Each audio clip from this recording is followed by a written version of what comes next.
Bonjour à tous.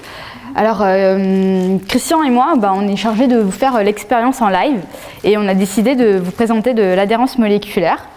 Alors c'est comme l'a dit Stéphanie, c'est pas quelque chose de facile. D'habitude on le fait sous flux laminaire ou sous hôte, sous un environnement extrêmement propre. Donc c'est pour ça d'ailleurs que vous êtes rentrés par le haut pour pas passer devant lui et ne pas déplacer de poussière ou quoi que ce soit. Donc j'espère que tout va bien se passer. Alors moi je vais juste me charger de tout ce qui est explication pour que vous puissiez comprendre ce qui va se dérouler en fait. Et je vais quand même commencer par vous expliquer un peu en quoi consiste notre métier et justement ce qui nous amène à faire de tels montages. Donc nous fabriquons nous des optiques. Alors on fait des lentilles, des prismes, toutes sortes d'optiques. Et bien sûr il y a plusieurs étapes, mais dans notre métier la plus importante, celle où il faut être le plus rigoureux, c'est celle qu'on fait le plus souvent à la fin. C'est l'étape du poli. Et cette étape se fait sur un tour d'opticien. Donc Christian m'a pris en photo à l'œuvre dans notre atelier pour vous prouver que je peux travailler également. Et, alors ça se fait sur un tour d'opticien, cette étape. Alors qu'est-ce qu'un tour d'opticien? C'est un tour qui est mu par deux pédales, un peu comme un tour de potier, et met en rotation un axe sur lequel on a fixé un polissoir avec un support en poids, où justement l'opticien va venir polir la surface de son optique pour pouvoir atteindre des précisions qui sont jusqu'à présent inégalées. Donc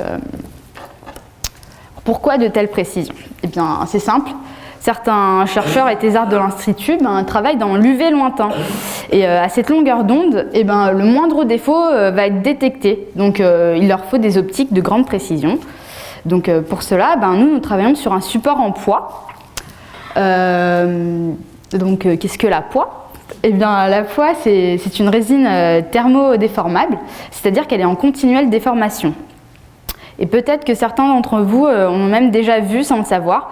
Vous savez, dans la campagne, il y a des anciens poteaux télégraphiques en bois, une espèce de goudron noir qui en découle. Eh bien, c'est de la poix. Et nous la mélangeons avec de la térébenthine pour justement la rendre un tout petit peu plus malléable et pouvoir venir travailler dessus. Donc, c'est un métier totalement manuel parce qu'en fait, c'est le mouvement de l'opticien avec son optique, avec sa pièce sur la poix, qui va venir former la surface de la poix et par là même former la surface de son optique. Donc c'est un métier totalement de ressenti. C'est en fonction de ce que l'opticien ressent, il va modifier son mouvement et atteindre de grandes précisions. Et le grand paradoxe dans notre métier, c'est que ce métier artisanal nous permet de faire de grands projets spatiaux, comme ici le dernier projet qui a été conçu dans nos locaux, Solar Orbiter.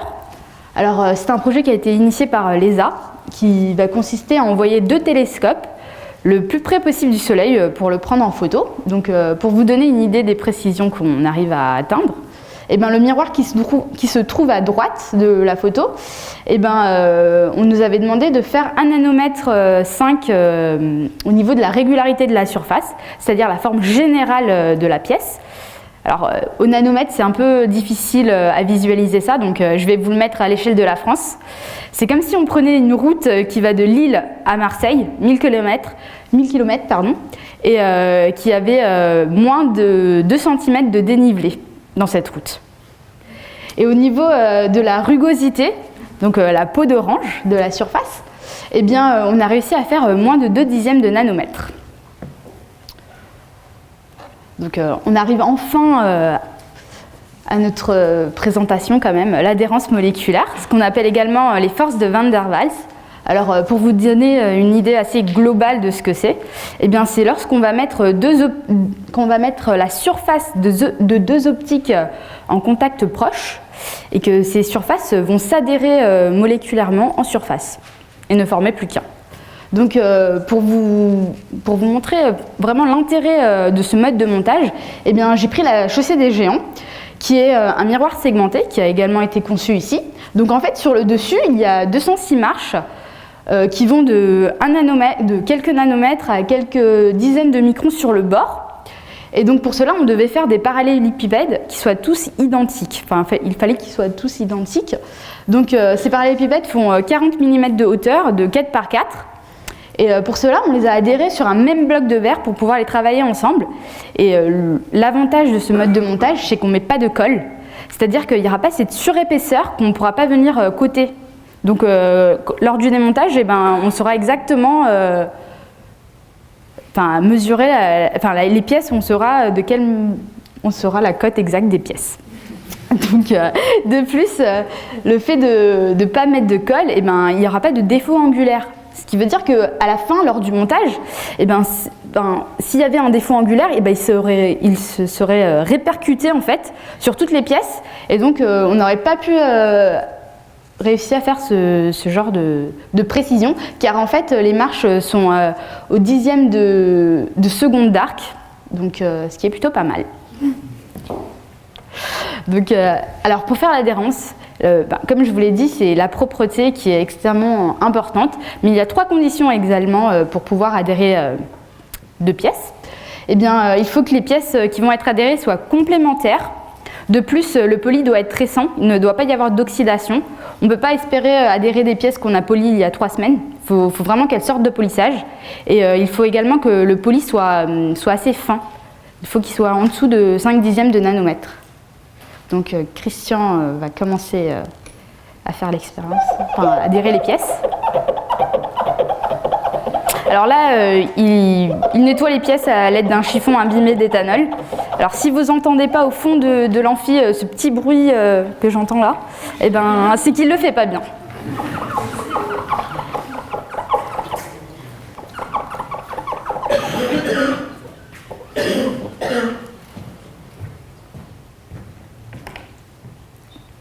Alors là, il renouvelle l'opération, mais avec un chiffon propre, pour justement pouvoir enlever la fine couche de pellicule déposée par l'éthanol. Et il faut vraiment que les surfaces soient totalement lisses. Et il va continuer à nettoyer avec un chiffon propre tant qu'il ne sent pas que les pièces glissent littéralement, glissent. Il doit sentir que ça glisse comme s'il n'y avait vraiment rien.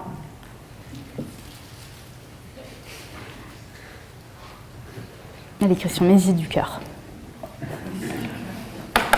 Alors là, il blairote à l'aide d'un blaireau. C'est un pinceau en fait. C'est vraiment pour enlever toutes les petites poussières qui auraient pu toujours se déposer en fait.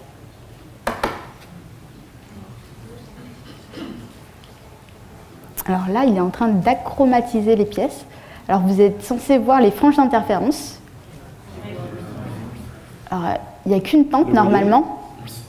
Il n'y a qu'une tente, donc les pièces sont vraiment complémentaires. En fait, les franges d'interférence, c'est de l'air en fait qu'il y a entre les 2 pièces. Un petit peu d'air. Alors là, vous voyez, il fait une légère pression avec son doigt. Et normalement, il y a une frange noire. Et c'est l'adhérence qui naît devant vous, en fait. Je ne sais pas si vous voyez bien.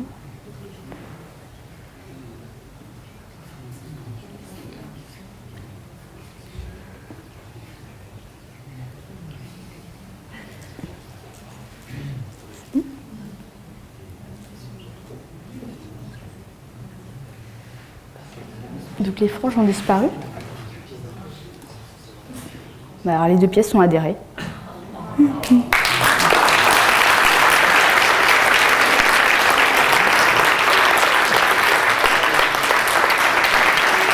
Donc si quelqu'un du public veut bien se prêter au jeu et venir essayer de séparer les 2 pièces. Quelqu'un avec des muscles, hein, de préférence.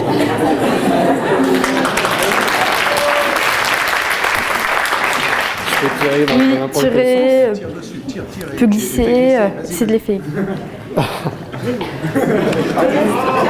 Et plus fort. Ah ouais.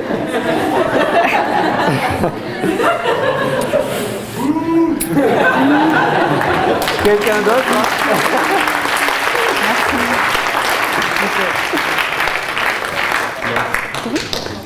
Donc, ce qui est super, c'est que comme il n'y a pas de colle, et quand la lumière elle passe à travers, il ne peut pas y avoir d'interface vers colle si on avait mis de la colle.